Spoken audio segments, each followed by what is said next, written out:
Bun găsit, dragi prieteni! Bine ați revenit la interviurile lui Ștefan Pușcă.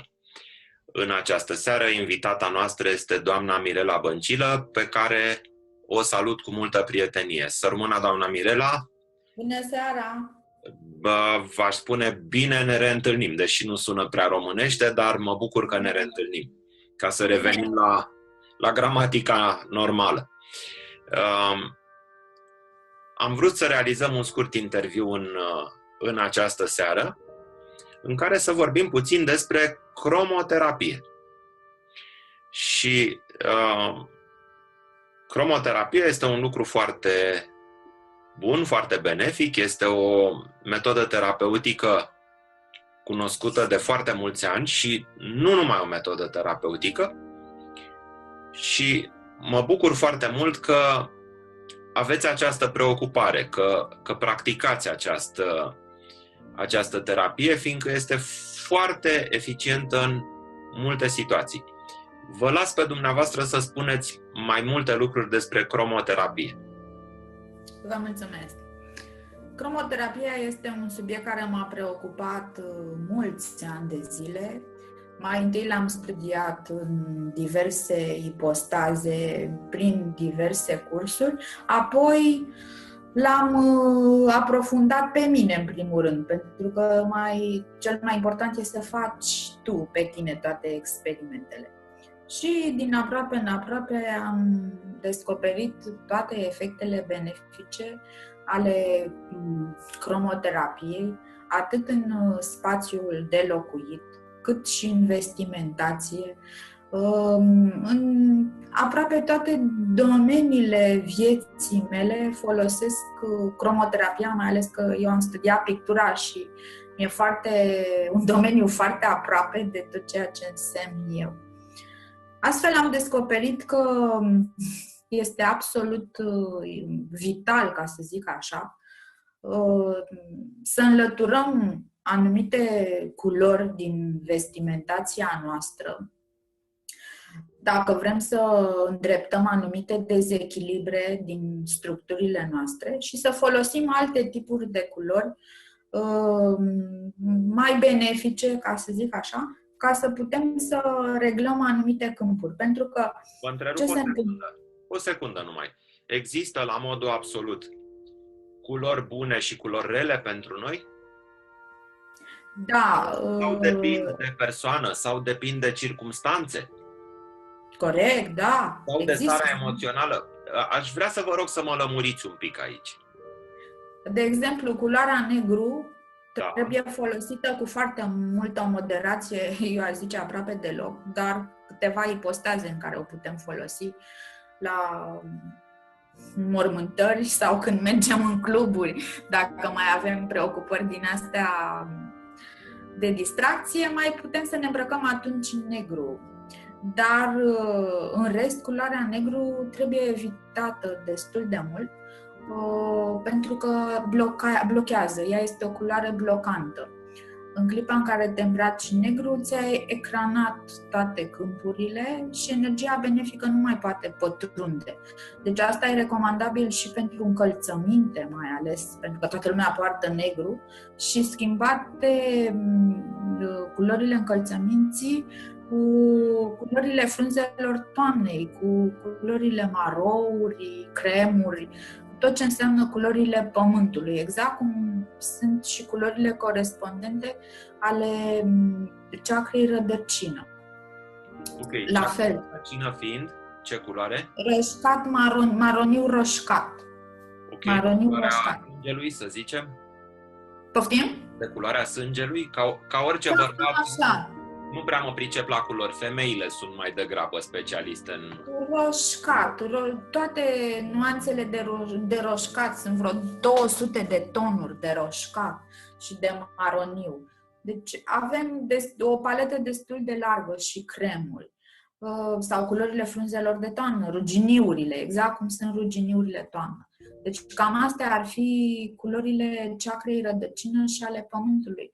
Pentru că ce se întâmplă? Noi, chakrele noastre se mufează energetic la terapia chakrelor universale, care au anumite vibrații exact identice cu chakrele noastre. Deci dacă noi ne-am îmbrăcat partea de jos în negru, automat o să ne lipsească din viața noastră abundența, pentru că nu ești în cromoterapia pământului, relațiile, pentru că ele țin de chakra rădăcină, de organele genitale.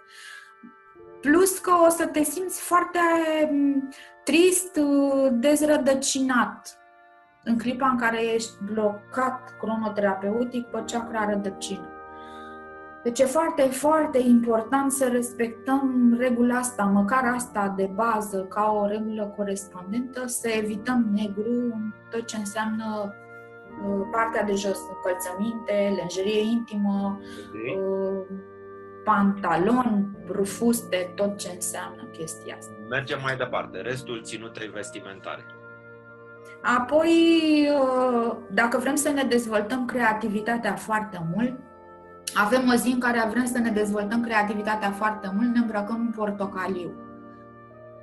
Asta este una, sau oranj. Noi în pictură nu zicem niciodată portocaliu, oranj, dar pentru marea majoritate a oamenilor portocaliu e mai recunoscibil așa. Mă duce cuvântul la ținuta călugărilor budiști, spre exemplu. Exact. Pentru că, iarăși, chakra 2 este foarte importantă. Se spune că puterea se află în chakra 2 și cei mai buni terapeuți au foarte multă energie în chakra 2.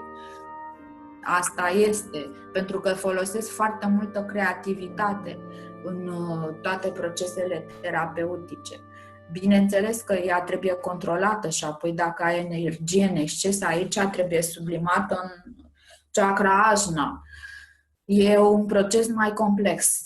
Dar dacă îți lipsește creativitatea în viață și ai nevoie să fii foarte creativ în anumite zile, cel mai bine este să te îmbraci în portocaliu. Apoi, dacă vrei să fii mai puternic, te simți slab, te simți demoralizat, te simți așa, te îmbraci în galben. Galbenul îți aduce foarte multă bucurie de a fi și foarte multă putere interioară. Deci trebuie să te îmbraci în galben ca să te mufezi la chakra universală a puterii. Și dacă ești bărbat, ce faci? E un tricou galben sau o cămașă galbenă. Ce să faci? E o cămașă galbenă, bine. Dacă ziceți dumneavoastră, ok. Am văzut destui bărbați îmbrăcați în galben. Nu e nicio tragedie, e chiar foarte frumos. Sau măcar un mic accesoriu de îmbrăcăminte galben undeva și... Atunci o să aveți un mic accesoriu de putere. Nu mare, mic. Deci preferabil mai mare. Așa.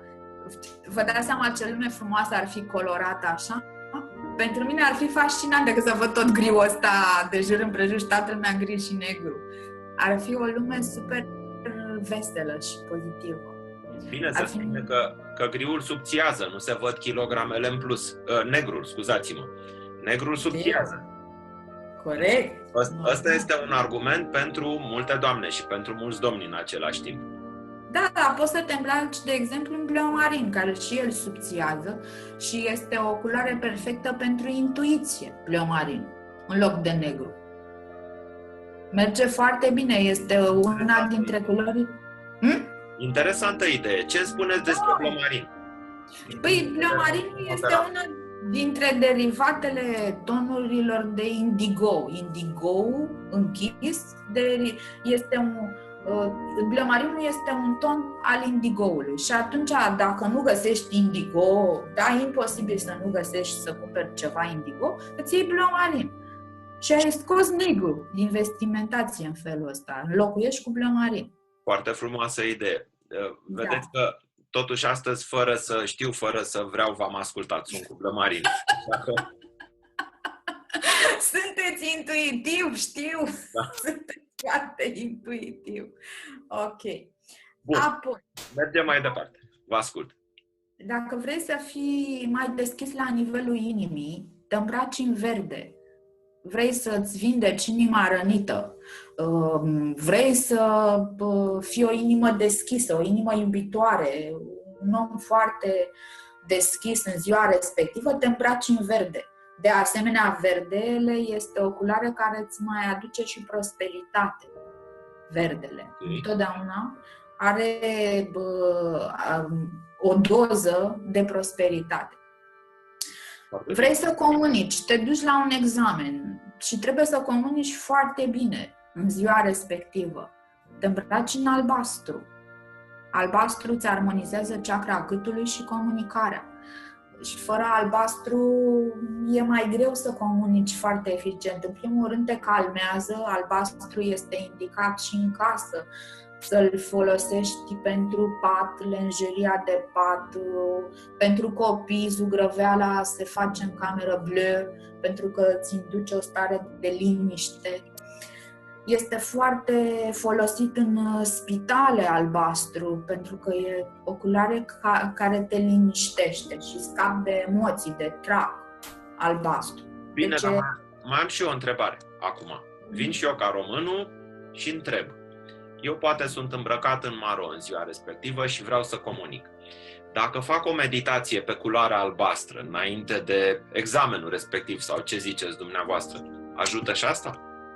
Evident. O meditație pe chakra gâtului, culoarea albastră. Da, și dacă mai ați pune și un cristal de acvamarin, ar fi și mai interesant. Bun. Super! Succes garantat! Eu mă duc cu gândul la următorul lucru, că este posibil că dacă eu mă îmbrac în albastru, asta să-l ajute mai mult pe cel din fața mea să comunice, fiindcă el se concentrează pe culoarea albastru de la mine. Mă rog, îi induceți o stare de liniște, nu-l agresați. Dacă v-ați îmbrăca în roșu, sigur ar vedea roșu în fața ochilor. Dar așa, dacă vă îmbrăcați în albastru, îi induce și lui o stare de liniște. Dar, în primul rând, ne mufăm noi la chakrele universale și pe noi ne ajută în primul și în primul rând. Da. Apoi, despre bleomarin am vorbit. Dacă vrei să fii intuitiv, te îmbraci în indigo și îți dezvolți foarte mult intuiția. Eu mi-aduc aminte că m-am îmbrăcat vreun an de zile numai în bleomarin, din cap până în picioare. Nu știu de ce, nu știam atunci atât de multă cromoterapie, dar nu mai ieșeam din chestia asta și după un an de zile mi-am seama că mi se dezvoltase intuiția extraordinar de mult și am schimbat culorile. Acum le folosesc pe toate. Apoi, dacă vrei să fii conectat cu Divinul, te îmbraci în violet. Violet este considerat culoarea regilor. Chakra a șaptea. Chakra a șaptea.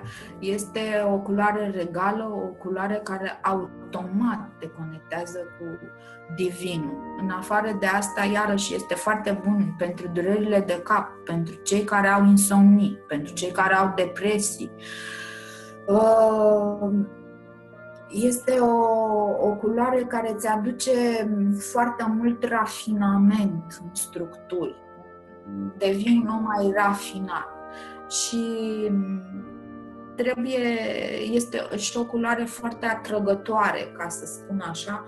Creezi un factor de atracție, pentru că nu se îmbracă foarte multă lume în violet. Este o culoare un pic mai de care fug bărbații, nu prea este așa o chestie de zi cu zi. Dar din când în când e foarte bine să ai o cămașă violet, o rochie violet sau lucruri din astea mai rafinate. La nunți, de exemplu, e foarte frumos. Părerea pictorului, da, de acord, sunt de acord. Apoi este foarte bine din când în când să mai folosim și accesorii aurii. Acum e mai complicat la bărbați să-și ia sacouri aurii, la doamne e mai ușor, dar din când în când e foarte bine să folosim și aurii, care îți aduce armonia pe toate structurile. Putem să purtăm verighete, inele, și bărbații au totuși treaba asta. Cu pietre violet. Interesant. Piatra se poate purta pe dinăuntru. Da, ok. O ținem pe interior și este vizibilă numai pentru noi. Da. Apoi este iarăși o culoare foarte bună, alb, care cuprinde tot spectrul cromatic Și albul eu l-aș folosi foarte mult în perioadele în care este ori foarte cald afară și sunt temperaturi din alea de 40 de grade și atunci el absorbe tot spectrul cromatic și te și protejează și te bronzezi mai ușor, ca să zic așa. Și iarna, când este zăpada și vrei un factor de puritate în viața ta, albul îți aduce puritate întotdeauna. Plus că nu te zăpăcește, el te adună, albul, întotdeauna. Te face mult mai închegat, mai armonios, albul.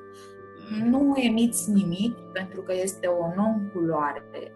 Practic, ești mai greu de cunoscut când te îmbraci în alb, în afară de faptul că eman puritate și toată lumea te apreciază că eman puritate și tu te simți cu tine foarte bine. Albul este o culoare a chakrelor superioare, dincolo de chakra 7. Este o culoare foarte importantă. Din când în când, iarăși, mai trebuie să mai purtăm argintiu. Argintiu este o culoare protectoare. De-aia și copiii se botează în cădelnițe de argint, pentru că este o culoare care te protejează de foarte multe influențe negative. Argintiu. Iarăși este foarte benefică, se spune că ar fi culoarea Fecioarei Maria. În multe icoane, în iconografii, are foarte multe detalii argintii. Hainele Fecioarei Maria, da. Ne apropiem de sfârșitul interviului, mai avem mai puțin de 1 minut și vreau să vă întreb despre spațiul în care locuim, despre culorile pereților. Ce culoare propuneți pentru pereți? Albul este pentru spațiile de birouri, pentru că este o non-culoare și atunci nu te zăpăcește, poți lucra foarte bine în alb. Pentru copii, bleuul este minunat pentru liniștire. Pentru persoanele depresive, galbenul sau portocaliu este foarte bun. Pentru cei bolnavi de inimă, culoarea verde. Și pentru cei care vor să aibă mai multă pasiune și sexualitate în viața lor, culoarea roșie. Dacă poți să zugrăvești în roșu și te și pământează. Este de preferința fiecăruia până la urmă. Corect. Foarte frumos și foarte, foarte interesant. Vă mulțumesc mult, doamna Mirela Băncilă. Vă aștept cu plăcere. Vă mulțumesc. Încă la un interviu al lui Ștefan Ușcă. Până atunci, zile minunate vă doresc. Toate bune, numai bine. O seară frumoasă.